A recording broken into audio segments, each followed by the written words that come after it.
Assalamu alaikum girls. Today is 9th September and we have discussed energy, types of energies, and today we are going to derive equation of kinetic energy, which is the energy produced due to motion. So the derivation of kinetic energy we are going to start.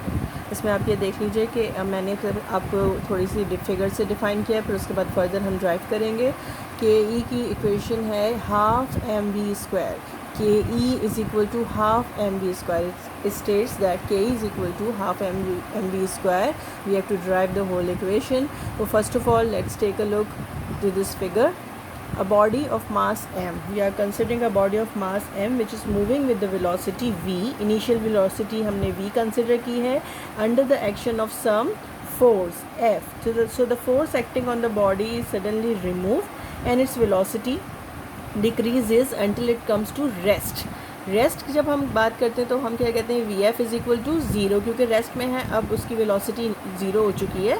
ठीक है, तो हम यहाँ पे लिख देंगे zero. अच्छा, अब जो उसने वेलोसिटी स्टार्ट की थी v i which is equal to v and then it comes to rest at some point, let suppose ये ए पॉइंट है, ये बी पॉइंट है, तो अगर पॉइंट बी पे वो रेस्ट में आ गया है तो उसने यहाँ से यहाँ तक कुछ ना कुछ डिस्टेंस कवर किया होगा और उस डिस्टेंस को कहते हैं हम एस। ठीक है, डिस्टेंस को आपने W is equal to f dot d कहा था, मगर आप पहले भी पढ़ चुके काइनेमेटिक्स में कि डिस्टेंस को हम एस से भी रिप्रेजेंट करते हैं।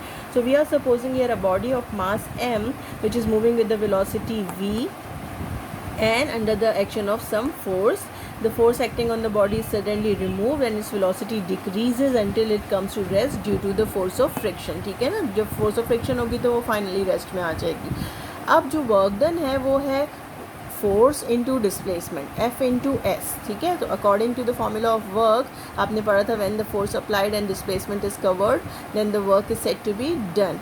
सो work is equal to f into s and work is equal to K E. मैंने आपको ये भी बताया था जब हम लोग पढ़ रहे थे, तो हमने कहा था कि कोई भी जो वर्क है वो जब ही हो सकता है जब कोई एनर्जी हो, तो हम वर्क को energy consume by the body per unit time भी कह रहे थे ना। तो जो वर्क है वो ऑल द काइनेटिक एनर्जीज भी हो सकता है, उसको इक्वल भी हो सकता है, जितनी एनर्जी होगी उतना ही वर्क प्रोड्यूस होगा।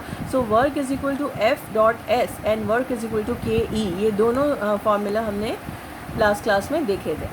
अब if work is equal to f dot s and work is equal to K E, so you can say that kinetic energy is equal to f dot s, क्योंकि तीनों चीज़ें आपस में एक दूसरे के इक्वल हैं। तो हमें क्या चाहिए, काइनेटिक एनर्जी, तो हमने उसे काइनेटिक एनर्जी को कहा कि it is equal to f dot s and this equation will become equation number 1. Now let minus a will be the acceleration produced. Why? Because force of friction आपने पढ़ा था, force of friction जब होती है तो फिर acceleration को negative में लेते हैं। ठीक है, minus A will be the acceleration produced, उसकी वजह से वो रुक जाएगी चीज़, तो माइनस ए हमने लिखा एक्सेलरेशन के लिए। और according to the Newton second law, क्या था Newton second law, f is equal to m a. ठीक है, अब जब एक्सेलरेशन नेगेटिव है तो ये हो जाएगी F is equal to M minus A. मैंने आपको नेगेटिव एक्सेलरेशन के लिए और भी कुछ टर्म्स बताई थी, हो सकता है कुछ लोगों को याद हो, deceleration and retardation. F is equal to M minus A. अब यहाँ से हमें ए रिक्वायर्ड है, तो A is equal to minus F upon M. अब यहाँ हम कुछ चीज़ें कलेक्ट कर रहे हैं जो हमारे लॉ ऑफ मोशन के फॉर्मूले में, लॉ इक्वेशन ऑफ मोशन के फॉर्मूले में हम उसे पुट कर सकें, थर्ड इक्वेशन ऑफ मोशन की। तो now the data available is initial velocity v i is equal to v, final velocity this one v f is equal to zero, distance s is remains s, उसको s c से represent करेंगे, and acceleration हमने यहाँ find out की है अभी, A is equal to minus F upon M. Now the available data is there and we are going to put all this data in the third equation of motion, which is the third equation of motion. 2as is equal to vf square minus vi square. ये आप बहुत अच्छे से पढ़ चुके हैं chapter number 4 में।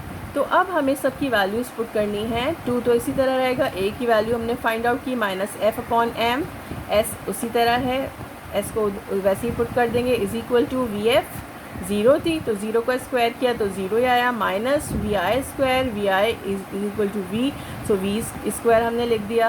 ठीक है, अब हमने इसको सॉल्व किया, minus two F S upon M is equal to minus V square, zero minus we I की वजह से हमने लगा दिया, ये दोनों माइनस के साइन यहाँ कैंसिल हो गए, और उसके बाद हमारे पास बचा है f S is equal to M we square, ये वाला m हमने उस तरफ भेजिए क्योंकि हमें एफ एस रिक्वायर्ड था ना, F S is equal to K E. ठीक है, now this equation will become equation number 2 and we are going to substitute the value of F S from equation number 2 in the equation number 1 which is K E is equal to F S. अब इसमें हमें वो value put करनी है f s की, K E is equal to F s. तो f s की जगह हम ये लिख देंगे M we square.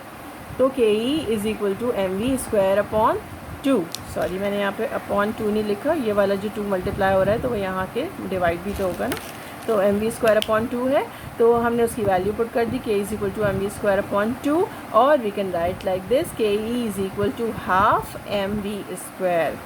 Now the desired equation is derived which is ke is equal to half mv square. अब हमें उसके फैक्टर्स देखने हैं. आपको पता है ke is equal to half mv square. Factors कौन कौन से इसमें इंक्लूडेड हैं? Mass and square of the velocity.